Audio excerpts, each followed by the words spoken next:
Subscribe करें और देखें एक दिल दहला देने वाली हॉरर स्टोरी। बिना घबराए बेल आइकन प्रेस करना ना भूलें। रात के 10 बज गए थे। मेंटल हॉस्पिटल के रूम में एक सिस्टर रात की शिफ्ट का राउंड ले रही थी। राउंड लेते लेते वो रूम नंबर 11 के पास आके पहुंच गई। सिस्टर ने धीरे से दरवाजा खोला। अंदर बेड पे 27 साल की एक खूबसूरत सी लड़की दीवार को एकटक देख धीमी आवाज में कुछ फुसफुसा रही थी। उसे देख सिस्टर को थोड़ा अजीब लग रहा था। कमरे के अंदर जाने के लिए उसके पैर जैसे मना कर रहे थे। उस मेंटल हॉस्पिटल में ऐसे कई सारे अजीब पेशेंट्स थे और मानसिक बीमारी वाले पेशेंट्स का ऐसे बर्ताव करना काफी आम बात है। और वो एक सिस्टर थी तो उसके लिए तो ये रोज का ही काम था। लेकिन उस सिस्टर का उस मेंटल हॉस्पिटल में आज पहला दिन था। रात का सन्नाटा और अचानक से आती हवा के कारण होने वाली डस्टर उस खौफनाक मंजर में और भी डर पैदा कर रही थी। अंदर जाऊं या नहीं इस गहरी सोच में वो पड़ गई थी।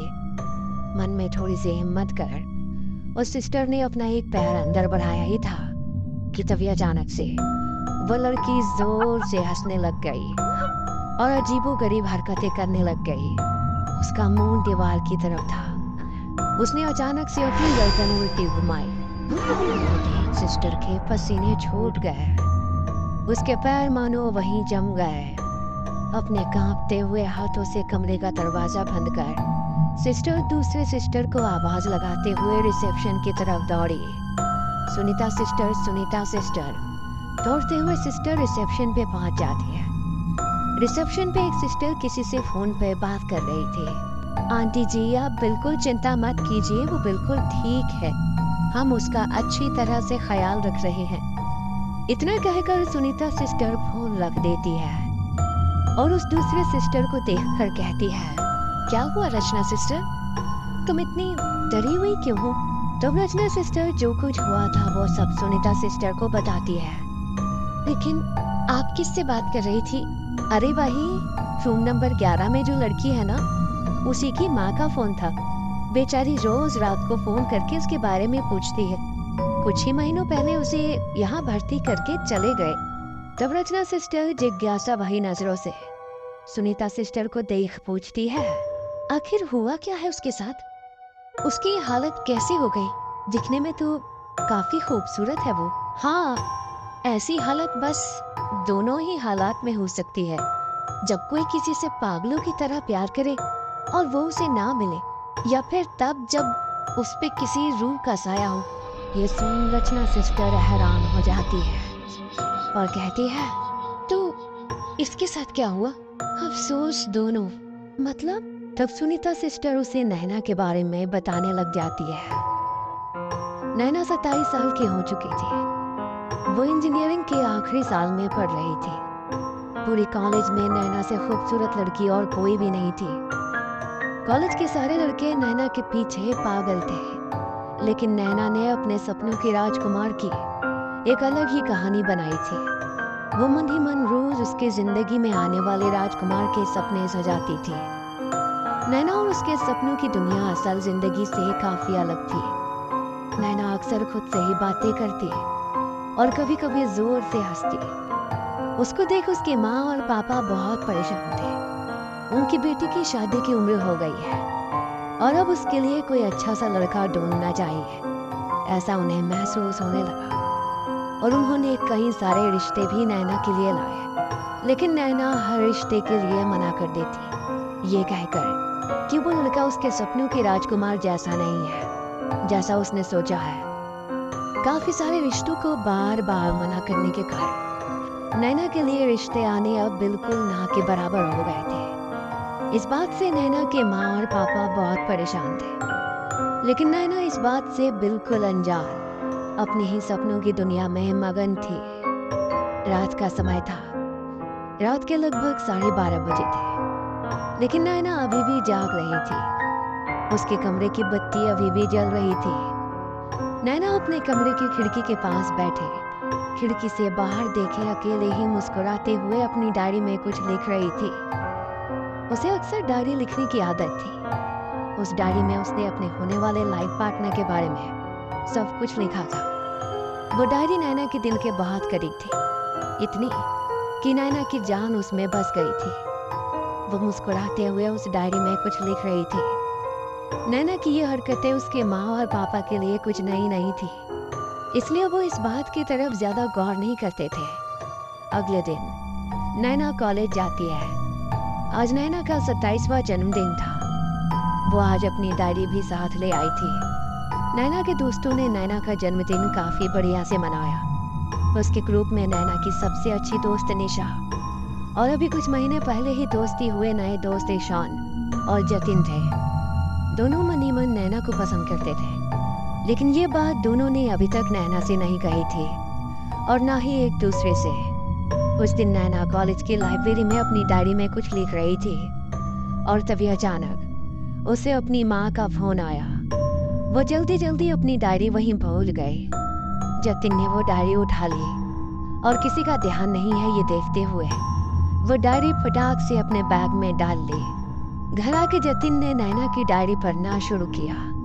जतिन एक एक पन्ना पढ़ता जा रहा था। वैसे वैसे उसके माथे पर एक शिकन सी आ रही थी और उसकी आंखों में एक अलग ही भाव दिख रहा था। रात के लगभग 1 बज गए थे। जतिन ने वो डायरी पूरी पढ़ ली और चेहरे पर एक टेढ़ी मुस्कान लिए वो डायरी को टेबल के साइड पे रखकर सो गया।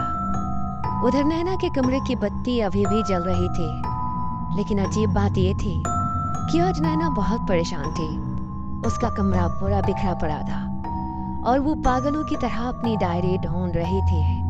कमरे से आती आवाजों के कारण उसकी माँ की नींद खुल गई और वो नैना के कमरे के पास आ गई और उसके कमरे के दरवाजे पे ठक ठक की और पूछा, नैना, नैना तू ठीक तो है ना?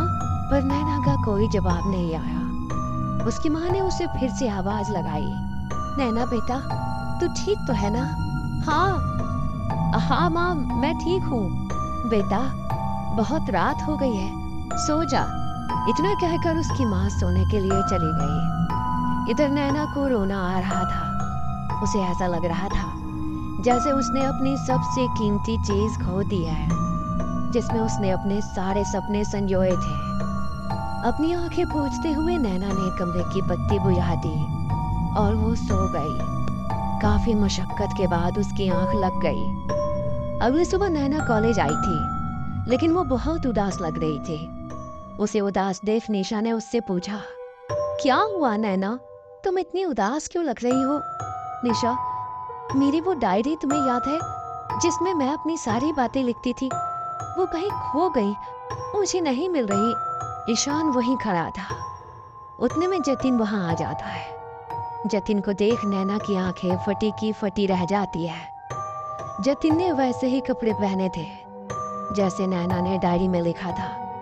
जतिन को देख नैना उसकी तरफ आकर्षित होने लगी थी। एक तरफ उसे डायरी खोने का गम था, लेकिन दूसरी तरफ उसे अपने सपनों का लाइफ पार्टनर मिलने की खुशी भी हो रही थी। जतिन ने आके नैना को शादी के लिए प्रपोज किया और जतिन की तरफ आकर्षित हुई नैना ने उससे हाँ कर दी। नैना और जतिन दोनों बहुत खुश हो गए, लेकिन ईशान के चेहरे पर बिल्कुल भी खुशी नहीं थी। उसका तो मानो दिल ही टूट गया था, लेकिन वो वहीं चुपचाप खड़ा सब देखता रहा। दिन ब दिन जतिन के प्यार का जुनून बढ़ता चला गया। वो नैना के प्यार के लिए पागल होने वाली हरकतें करने लगा। वो किसी को नैना के पास आने नहीं देता था, यहाँ तक कि उसने निशा को भी नैना से दूर कर दिया। एक दिन तो हद हो गई। जतिन ने ईशान के साथ मारपीट कर दी। जतिन नैना के प्यार के लिए अजीबोगरीब हरकतें करने लगा। कभी अपने पूरे शरीर पर नैना का नाम खून से लिखता, तो कभी अपने खून से लिखे लव लेटर्स नैना को भेजता। नैना को भी अब जतिन के ऐसे बर्ताव से डर लगने लगा था। एक दिन नैना जब जतिन के घर गई तो नैना को वहां उसकी डायरी मिल गई। अपनी डायरी को जतिन के कमरे में देख नैना हक्की बक्की रह गई थी। साथ ही में टेबल के ड्रॉअर में कुछ लव लेटर्स और लड़कियों की कुछ तस्वीरें भी मिली। नैना वो देख ही रही थी कि तभी वहां पर 40-45 साल का एक आदमी आ गया। उसे ऐसा अचानक देख नैना थोड़ी डर गई। तब वो आदमी बोला, अरे बेटा डरो नहीं, मेरा नाम किशोर है, मैं जतिन का चाचा हूँ। मैं अपने काम के सिलसिले में सब्सक्राइब करें और देखें एक दिल दहला देने वाली हॉरर स्टोरी। बिना घबराए बेल आइकॉन प्रेस करना ना भूलें।